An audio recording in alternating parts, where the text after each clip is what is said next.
Hi, welcome to the channel. If you like old-fashioned homemade chocolate cake and you want to know how to make it, then just keep watching. My mom is going to walk us through the process today.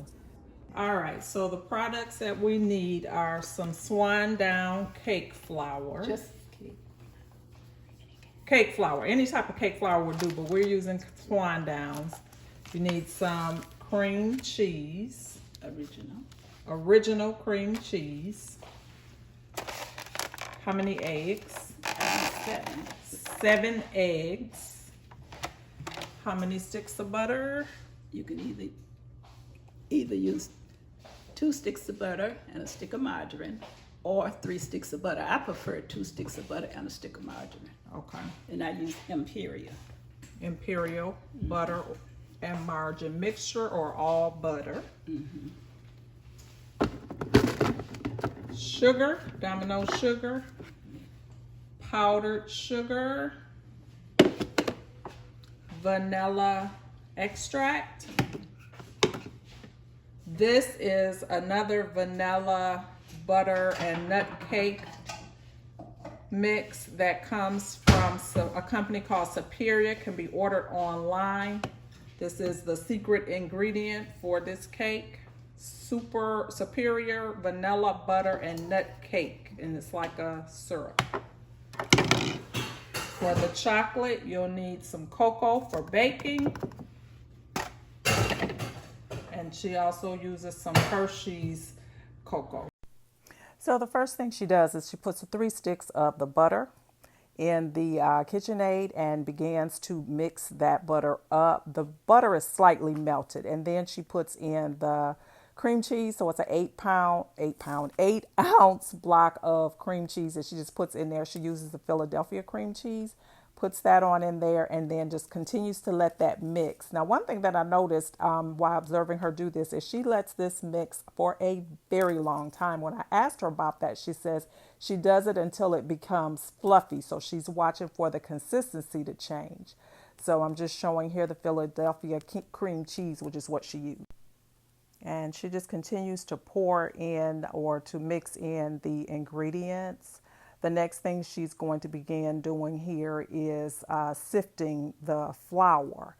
So she's using the swan downs today, but she uses different types of cake flours. She actually mentioned that the swan downs doesn't rise as much. So if you want one of those really big cakes that rises up, some of the other cake flours may be better. And my apologies, this is actually the sugar she's putting in. So there's 3 cups of regular granulated sugar that is going in. So she's pouring that in and it's starting to mix. And then the next step is going to be to sift the flour. Now again, there's 3 cups of flour that's used for this cake flour, and it is going into the sifter here.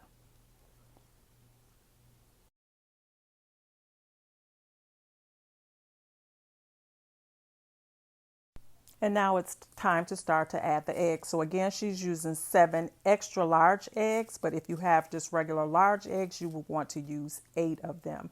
And she's just cracking them into her bowl, and she's going to start to fold them into the mixture slowly.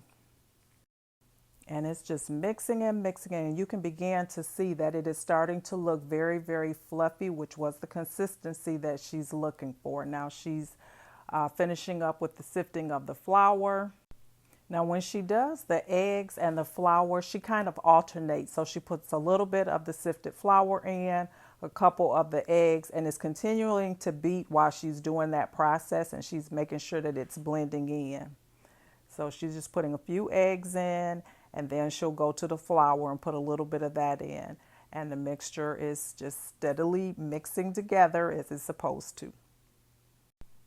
When I was young, my mother baked all the time, and it actually became a little side gig for her because her cakes were so good that people would actually pay her to bake for them. So this is something that she is not new to, but it's something that I never, as a young person, never really had interest in learning to do. So now I'm finally learning how to bake cakes, but it's fun to be in the kitchen with her and kind of watch her work. Like I said, it's all in her head. She just kind of remembers. She actually gets frustrated with me when I ask her how much of something because she doesn't really use measurements other than, you know, of course, the obvious. But like with her flavorings and things like that, she just kind of wings it. How much vanilla flavor? A little over a teaspoon of vanilla. About a teaspoon and a half, you say? Yeah. And then of this special Tablespoon. blend, a tablespoon of that goes in.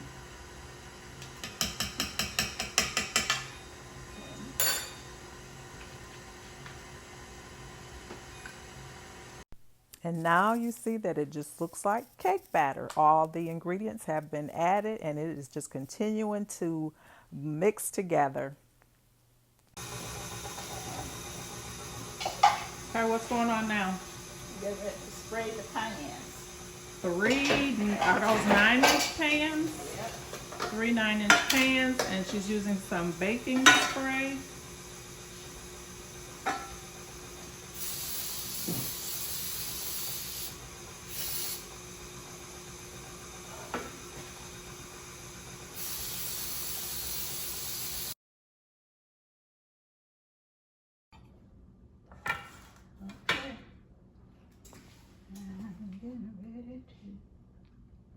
You gonna sing for the camera? No. Tap it.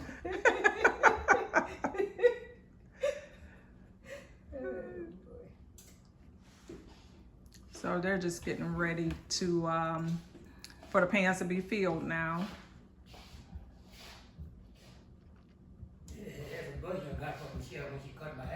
Oh wow, that's a big one. They are so funny. So my mom is now just evenly distributing the cake batter into the 3 9-inch pans and just using up all the batter, but trying to make sure that the layers are going to be approximately the same size. She has the oven preheating to about 350. The temperature element is a little bit off on her oven. So she says, although she preheats it to 350, typically she'll turn it down to maybe about 345 when she cooks, just because her temperature in her oven is a little bit off, and she knows that. So you can make that determination based on your oven. But typically it will go at about 350, and it takes about 45 minutes for the cake to bake. So she's making sure she gets all that batter off because we're not wasting anything. So that's what she's doing there. And then we'll go on over to the oven, and you see it is preheated to 350. And the cakes are going to be going in there. And when they come out, it is going to be time to eat. All right, so the cakes are going in now. And while the cakes are in, she'll go ahead and mix up the chocolate so that we can have that to ice the cakes once they're all ready. So she's adjusting her oven now because, like I said, the temperature gauge is off a little bit. Don't open the door, child. You know, Okay, you're using 2 types of cocoa? Yeah, because this one is lighter and this one is... This one is lighter. Where do you get this one? Baker's Someone Corner. gave it to me, actually. Baker's Corner baking cocoa, and it's lighter. And see, they changed all the cocoa that used to be. So how much cocoa do you need? All right, she says she's zerning, which means she's just estimating. It looks to be about 1/4 a cup. Now I'm going to use maybe a cup. A cup of cocoa. Just a cup. What goes in with the cocoa? Powdered sugar. Powdered sugar. What else? Butter. Butter. Melted butter. Melted butter. How much butter? I'm going to use a stick. A stick of melted butter. How much powdered sugar? Oh, All right, so this is what size can of evaporated milk? You can use What is that? regular milk. 5 fluid ounces, or you can use regular milk, she's saying. But I prefer. And then she's just pouring powdered sugar in here. That's a dangerous thing. So that means there's no measurement here. But let's see if we can see about how much she's using. It looks to be about 2 cups. Yep.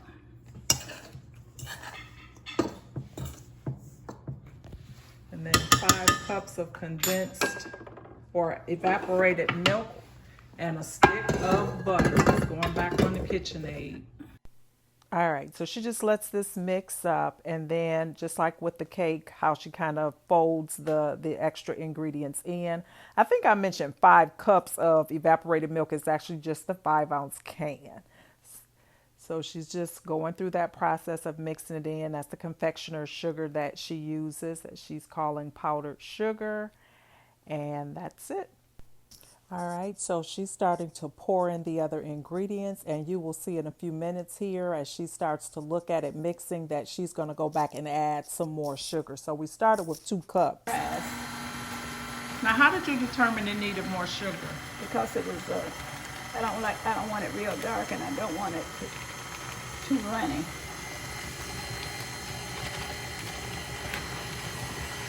So I know when it gets consistency to spread.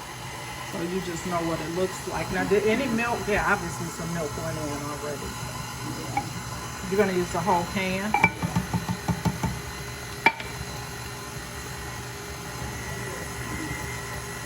Now, after she got the sugar in, she's starting to put in the melted butter. And again, that is 1 stick of melted butter. And the sugar that we were referring to is the confectioner's sugar that she used. So that's the last thing to go in there. She put about 1.5 teaspoons of vanilla flavoring in it, and that is the chocolate icing. So it's just continuing to beat so that it can be spread on the cake. How long was the cake in there? About 45 minutes. About 45 minutes. You just watch it because it depends on your stove. Yeah, definitely. And the other layer is there. Now they have to cool before the icing can go on. All right, we're on the home stretch. The cake has cooled off to the point where it can start to get the icing put on. So she's put the first layer down there and she put some icing on that, and then she's just put the second one on, and she'll just go ahead and begin to ice the cake. And then she'll go ahead with the third layer on the cake. Now, if you are baking this and you want a taller cake, you could always add 4 or 5 layers to it. But she's doing 3 today, and she'll just go ahead and spread it on evenly, the icing. And that is really the end of the process. Once she does that, we can go ahead and dive in this cake. I remember when I was a little kid, when my mother would make the cake, we would always want to lick the spoon or lick the bowl or whatever. I just had that memory for some reason. But anyway, I hope you enjoyed this video today. It was a lot of fun making it with her. And so, yeah, I'm glad that you stuck around to the end. I'm going to be putting the recipe for the cake as well as the icing in the description box. This is Sandy here, and it is a lifestyle channel, the Sister Cousin Lifestyle. I call you all my family. So if you are not a subscriber to my channel, I would love it if you would hit that subscribe bell and the notification bell so that you're notified when I upload a video. I upload videos once or twice a week, and my content is typically cooking videos, clean with me, shopping hauls, home decor, and a little bit of everything on the in-between. So if that's something that you're interested in, be sure to subscribe so that you can be notified and stop back by again. I'm so happy that you were here today, and I hope that you enjoy the rest of your day. Bye-bye.